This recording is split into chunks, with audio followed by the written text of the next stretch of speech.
intéressant que si on prenait la peine, on serait amoureux de ça. Tout le monde le serait. Et on va parler de la taille des astres. Vous voyez Vénus là? Et voici la Terre. Ah, notre belle Terre, cette planète qu'on chérit tant. Pourtant, elle est constituée pratiquement que d'eau. Et voici Neptune. Et vous voyez la comparaison taille Neptune-Terre? La Terre, c'est un jouet pour Neptune. Il y a Uranus qui est superbe avec ses anneaux. Et pourtant, ces anneaux n'arrivent même pas à la cheville de ceux de Saturne, notre si belle planète Saturne.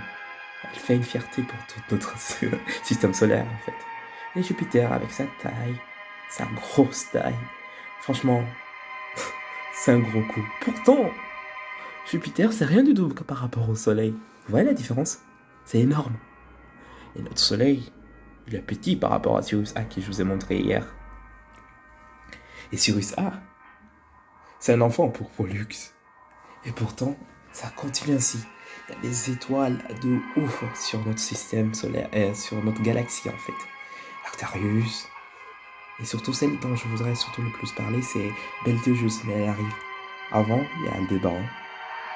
Aldébaran qui est facilement observable la nuit vers 4h du matin si on regarde vers l'est.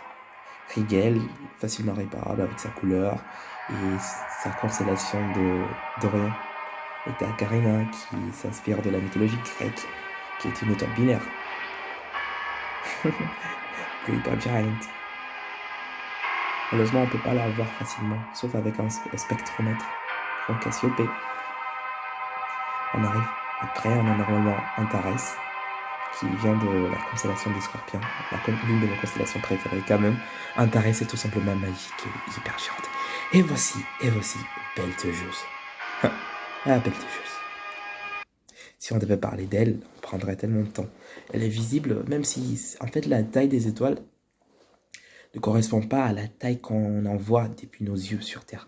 Parce que plus une étoile est loin, et plus on la verra petite. Pourtant, peut-être qu'elle est super grosse, mais la distance fait qu'on la verra petite.